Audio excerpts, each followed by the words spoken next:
Hello, hi guys, and it's the Property Insight. And again, I'm joined by my friend who I call a man with the architectural wisdom of a 70-year-old. But again, we follow up with our insight on what we started with. Uganda has just rolled out 15 new cities. We had Kampala as a city. Were we ready for city status? If we were not ready, well, it already is now. So what do we need to do? When you tell me that, Zephyr, we are to design a sustainable city, what comes to my mind? First, a very different transportation system, a very different sewage system, a very different electricity grid system. So transport, sewage, electricity, And very, very different typology of buildings. The best part I say today is in 2020, this is the information age. It's always been since the time we've been having IT and computers and profound data, right, of different cities, different countries. And it's shown us that those countries and those cities, to get even closer to sustainable cities, they have had to go through a lot. So by just saying that we are making sustainable cities is not going to make it sustainable. Because I'll give you an example, a city in Sweden, what they have done, it's a whole development. They have automated garbage disposal systems. So you put your garbage in the chute and there are vacuum pipes throughout the city which takes it. There are no garbage delivery trucks or collection trucks. Wow. They generate their own power. They generate their own water. They recycle their own water. So everything is recycled to 100%. The water is actually again used for drinking. And that is where we are looking at, and we are talking about sustainable cities. Where do we start from? Right. I think it all starts from zoning.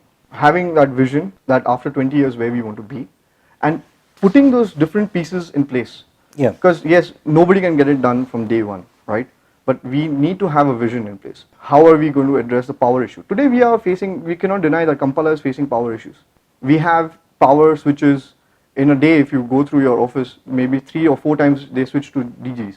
And again, because Uganda being landlocked, the only source of power right now, major source of power is our hydroelectricity generation plants. For any city or country to go, first it needs to solve the electricity issue because you need power. Yeah. You need power for industries, you need power for offices, you need power for residentials. We need to have strategies in that. How are we going to generate this power? Again, are we going to use coal? Are we going to use fossil fuel? Are we going to use LPG? Tall buildings started in Chicago. Chicago is the birthplace of tall buildings. And there's a whole history to that how buildings evolved from there. But the Chicago is the birthplace of tall buildings. The reason why I'm again talking about tall buildings is very simple. That you have 170 units in a tall building, and just imagine you have 170 cottages or standalone villas. Then horizontal travel. Yeah. It also clears up ground space. Now again, you will say that how is this linked with sustainable cities? The question is zoning. Before you even start about sustainable cities or anything, you need to zone your city well. Today, Kampala, Uganda has an amazing advantage over a lot of other countries and a lot of other cities, is that it's literally a blank slate of paper. And literally you have the power to draw what you want. They are stuck with their, it's obviously the most important part of it, their heritage. But the thing is, they cannot expand. They have to grow organically. But whereas you look at cities like Dubai, you look at cities like a lot of American cities, they have been planned from inception. And Kampala and Uganda has that, they are in that place where they can redefine the way it's supposed to be done. So it all comes down to policies. Where does the government want to take it? It could be on paper. We all can talk about it, be happy about it. We are going to make sustainable buildings. We are going to and just be happy about it, or we actually do something and show that, you know what, this is how it's supposed to be done. Final question for this particular segment on Property Insight. Design and build. From your observation in Uganda, what could we do better in the way we design our homes and properties? Right. Design and build, right? Itself says a lot. So what happens traditionally is somebody designs it, somebody builds it. Yeah. And between these two segments, there's an information loss. But when you have design and build, it comes on one on top of the other. Because now the designers are responsible for the build. So what they do is we optimize the designs to address the local technology issues, address the local methodology of construction. But again, this is the benefit of design and build.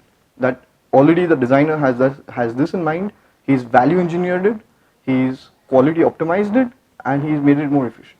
This is the level of discussion we need to have. We need to go beyond, we need to start questioning that what are the methodologies we are using today in Uganda. We are using max spans. We are using max spans today, and somebody told me that we are using max spans because it's good insulation and soundproofing. And I was like, okay, that's good. But again, that's 20 years old. So you need to take out everything. The idea of optimization is to take out everything where the bear is left. And nature does it the best. Nature does it the best. Yeah. There's nothing in my body or your body you want to say that this is extra, remove it. You cannot say that I've got 2 years, I don't need 1 year.